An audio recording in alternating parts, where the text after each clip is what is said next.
Hello， 大家好，我是 Serena。今天我要做一道简单的家常菜——蚝油西生菜，又叫蚝油原生菜。首先将原生菜的叶子摘下来清洗一下，然后再撕成片状。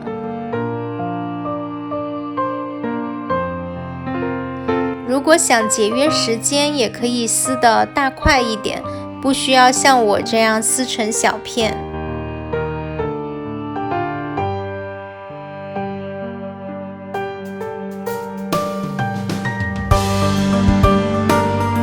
然后将一些大蒜切成片状。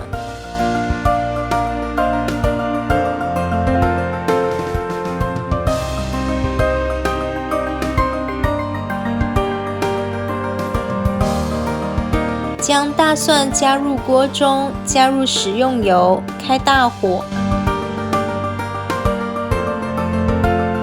当大蒜煎出香味，加入洗好摘好的原生菜，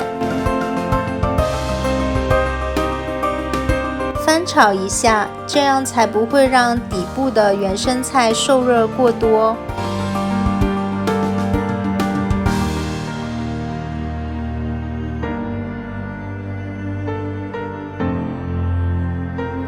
加一点食用盐，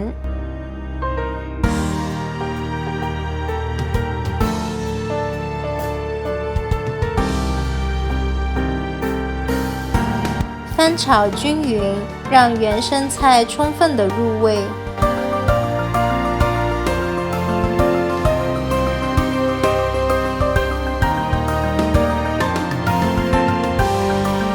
加一点蚝油，增加鲜味。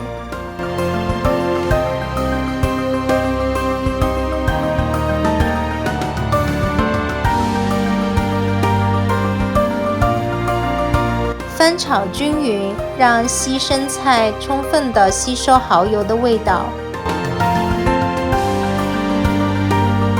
时不时地翻炒一下，持续1分钟。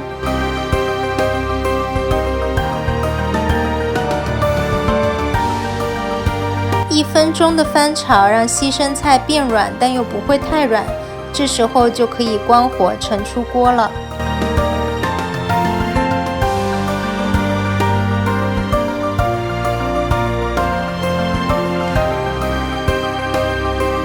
这道简单又美味的蚝油原生菜就做好了，感谢您的收看，我们下期视频再见。